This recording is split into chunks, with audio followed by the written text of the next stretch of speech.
welcome back all of you.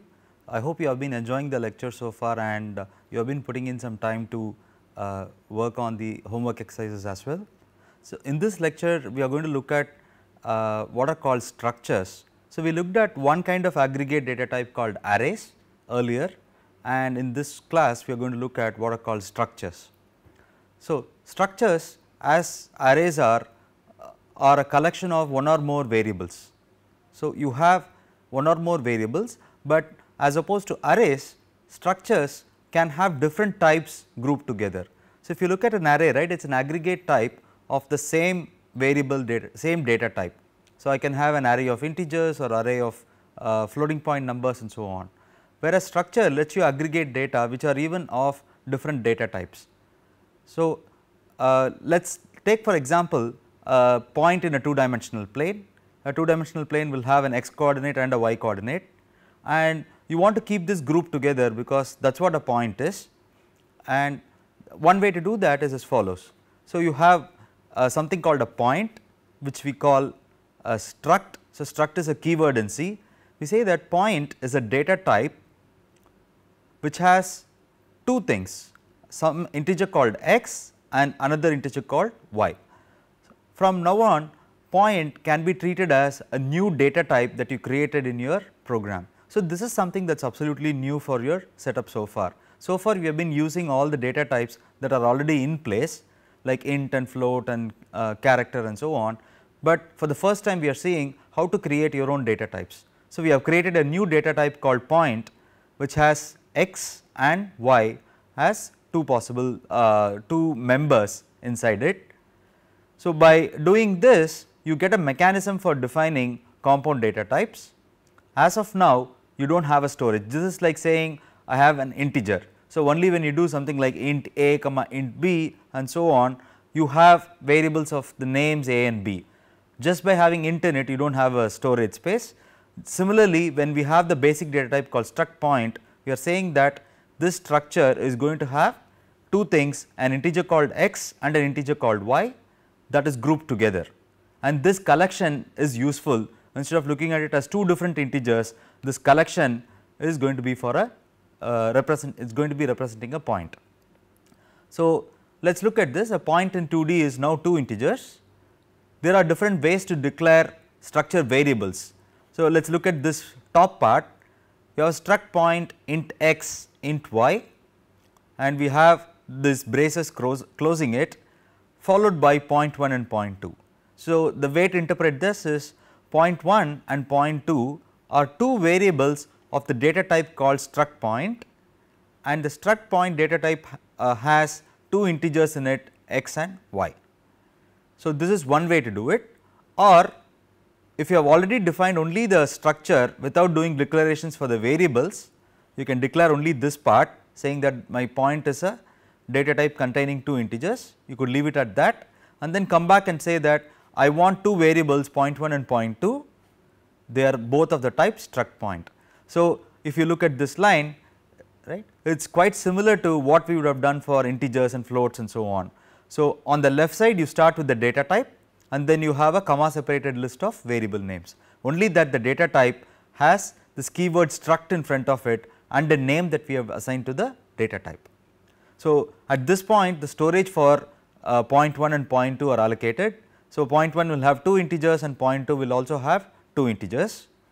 There is one way to initialize this, that is in the last line here, struct point 1 is 3 comma 2. So, at this point you are saying that point 1 is of data type struct point, and since there are two members x and y, the two members will get the values 3 and 2 respectively. So, that is one way to say that point 1 should have its x as 3 and y as 2. So, this is also very similar to what we have for basic data types, where we say int x equal to 5 for instance would mean you are not only declaring a variable called x, you also have the storage declared for it plus the initialization of the value to 5. So, let us see how to access the individual elements. X and y are called members, and referring to the members is done with what is called the dot operator or the period, right. So, point 1 is a variable, point 1 dot x will give you the x coordinate, and point 2 dot y will give you the y coordinate of point 2 and so on. So, let us see this small piece of code. Let us say I want to print point 1 on the screen. So, printf point 1 %d print point 1 dot x and point 1 dot y. So, this statement will look at point 1 dot x, the x member of point 1, and print it as an integer, and look at the y member of point 1 and print it as an integer. So, that is what this line does. It is not just you can use them for printing. So, you have read the values of point 1 and point y. You can also go and change the contents of point 1. You can also write to it. So, point 1 dot x equals 0, point 1 dot y equals minus 10. So, this one changes the value that you currently have to a point called 0 comma minus 10. So, it could have been something else before, and now you could change it to 0 comma minus 10. So, one small thing that you have to watch out for is that you cannot access point dot x and point dot y. Remember, point is a data type. The data type does not mean that you already have storage. Only when you have a variable of the certain data type, you are allocated storage. So, you can only use instances of the structures, namely the variables that you have used, and not the original data type itself. So, point 1 dot x is okay, point dot x is not, point 2 dot y is okay, point dot y is not. You should also know that point 1 dot x and point 2 dot x are actually two different variables. They have two separate memory locations and they do not get mixed up. So, let us see various other examples of structures.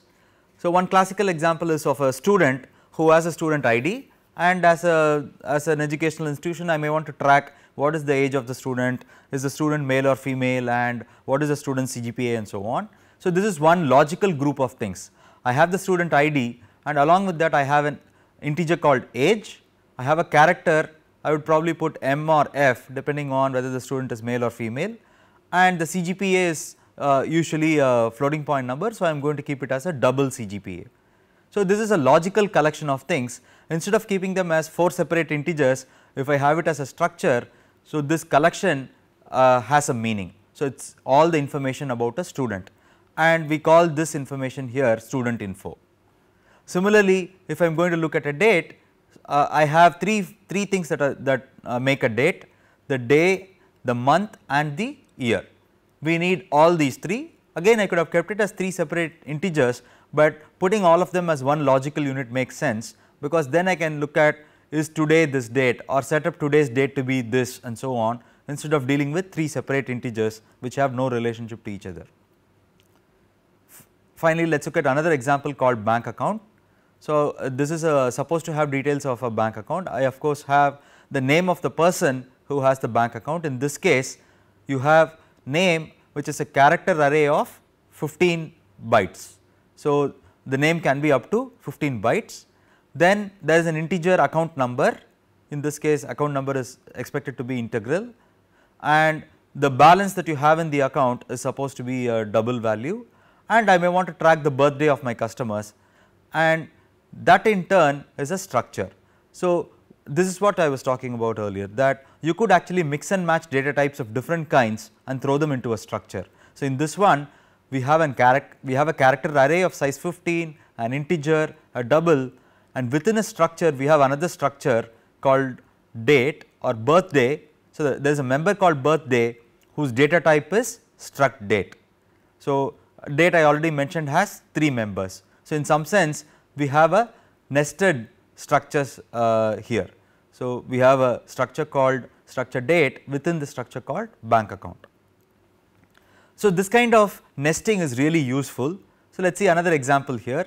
Let us say we have a rectangle and I want the rectangle to be a data type by itself, but the rectangle is specified by the left bottom point and the right top point.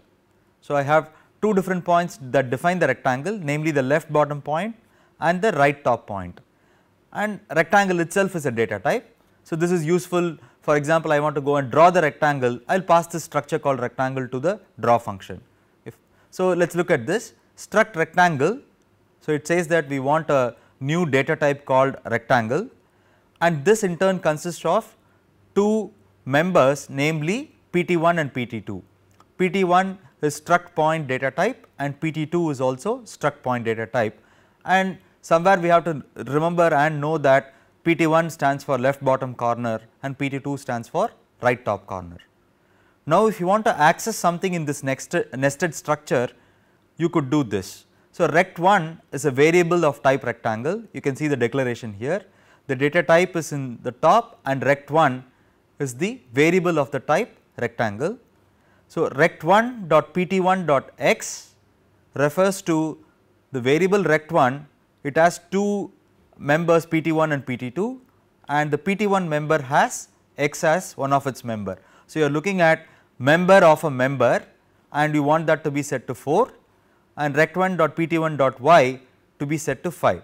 So, this sets up the rectangle to have the left bottom point as 4, 5. You could also do this, rect1.pt1 is 4, 5, we already saw this example, only that we have a nested structure case. So, rect1.pt1, the x member takes the value 4 and the y member takes the value 5. This notion of nested structures is really useful to construct a lot of things. Let us do this example one more time, similar nested structures. So, we have a struct point which has two members x and y, and I have a variable p of the data type point. Then let us say I have a struct line which takes 2 points. So, a point in two dimensional line in a two dimensional plane is defined with respect to 2 points, and I have these 2 points. This blue line here is line L, and line L has P1 and P2. So, this point here for line L, which is P1, is x coordinate is L dot P1 dot x and the y coordinate is L dot P1 dot y. This point here is P2 of L, its x coordinate is L dot P2 dot x and its y coordinate is L dot P2 dot y. Similarly, I can make a triangle and I have to specify 3 points for it. So, the data type is called T, the data type is called triangle and the variable is called T. So, T dot P1 dot x and T dot P1 dot y is one of the corners of the triangle, and there are two other corners, namely P2 and P3. So, let us say I want to set up point P to have 4, 11, line L1 to have 2, 7 going to 10, 9, and a triangle with these 3 as coordinates. How do we do it? So, this is how we do it. We first say that there is struct point P, we already have struct line L and struct triangle T. Let us assume that these declarations are already in place, declarations for P, L, T are in place, and now we have variables P, L and T. So, to make this point P to be 4, 11, we can say P dot x is 4 and P dot y is 11. And for making the line 2, 7 to 10, 9, L dot P1 dot x is 2 and L dot P1 dot y is 7 takes care of this point, L dot P2 dot x equals 10 and L dot P2 dot y equals 9 takes care of this point. So, we have 2 points and for each point we are given the x coordinate and y coordinate. And finally, for the triangle we need 3 points and for each point we give the x and y coordinate. So, this defining new data types is a very useful and powerful thing, and sometimes it gets very tedious to say that it is struct rectangle and struct PT and so on, and C programming language gives you this shortcut called typedef. So, typedef is used to create new data types. For example, let us say I have an integer and the meaning that I want to attach to the integer is age, right. So, you do not want to accidentally mix it with something which is of type, let us say, volume or something which is of the type date and so on. So, this is age and it is an integer. If I just say it is int, I could accidentally use this variable somewhere else, but then now what I am going to do is I am going to say age is typedef to be an integer. So, what I mean by that is wherever I see age as a data type, in turn it is actually just an integer. Now, if I declare age my age equals 99, it is clear that my age is of age data type and I do not want to mix it with things like volume or length and so on, it is actually about age.